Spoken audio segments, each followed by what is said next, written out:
Welcome back. Before we went on the break, we were talking about the education system in India and China and in subcontinent area.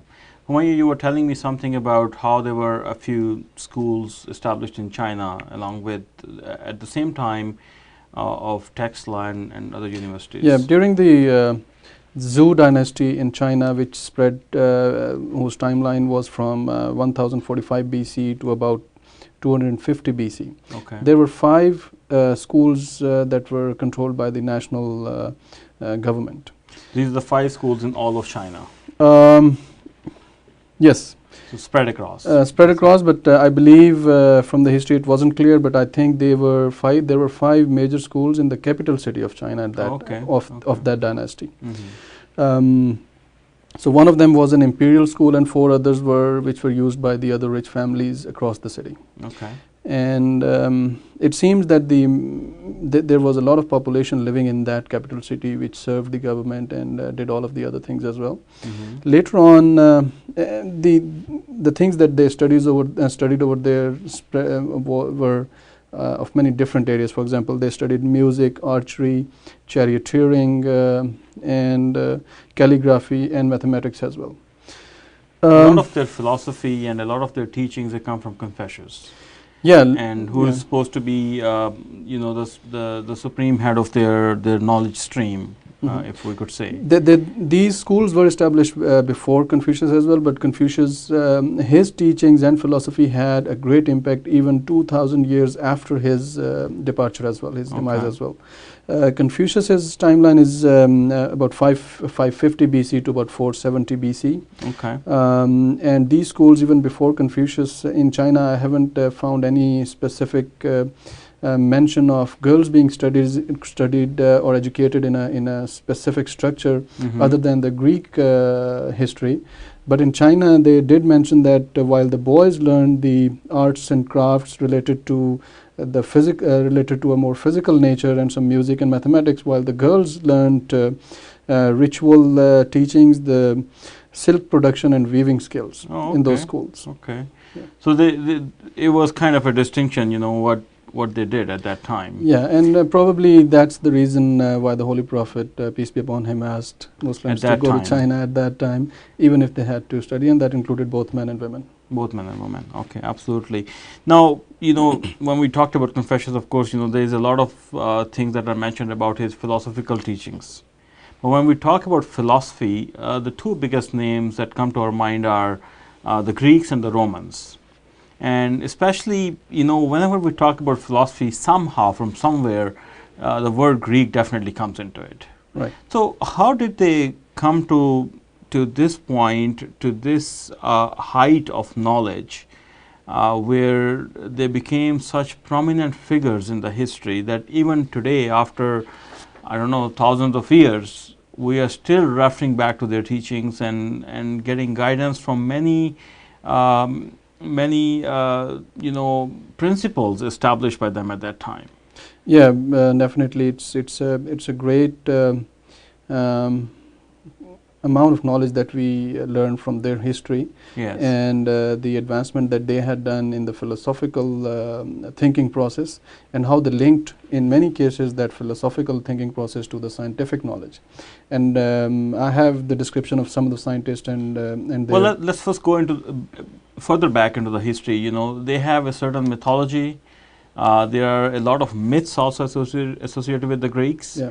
And then, they had their own gods and all that kind of system. So tell us a little bit more about that. Yeah, we should not confuse the Greek mythology about their gods and that kind of knowledge with their actual education system. Okay. That mythology, I do not have a specific date of when or how that arose or came into existence.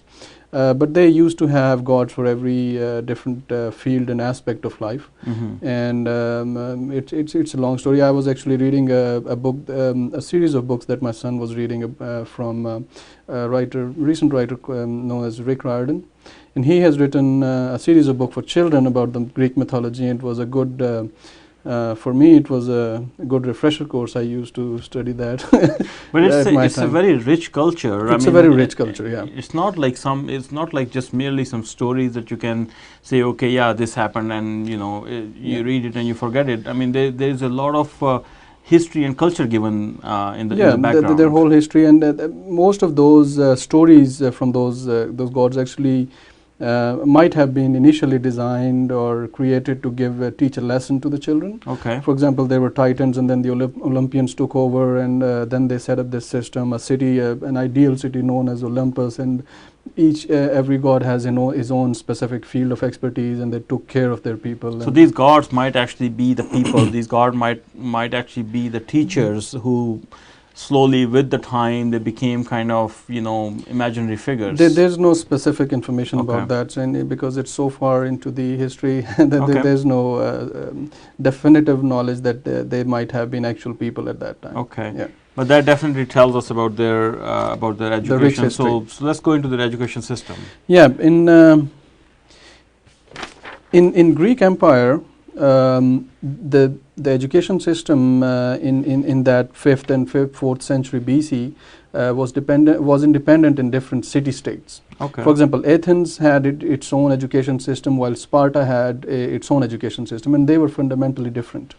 Perhaps because of the kind of philosophers or teachers who lived in those cities in the past. Mm-hmm. In Athens, for example, anyone could open a school with his own curriculum, and people would choose from these private institutes, private schools, where to send their children to, whichever they could afford. So some of them might have been had more tuition fee than the other ones. That sounds like more like Pakistani system nowadays that is being established. Somewhat, yeah. Okay. But the thing is that it was so wide, the education was so widespread that people had multiple options to send their children to. Right.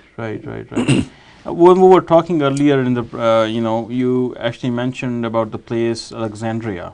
And that particular university has actually produced a lot of great minds of that time who have established such principles and such levels of knowledge which even today we are referring to. And a lot of modern day inventions are actually based on the knowledge provided by those scientists. So why don't you give us some information about those scientists and what kind of services to the science and education they provided? Yeah, the information, it was one of the very first organized libraries of that time. Okay. And kind of a research institute. Okay.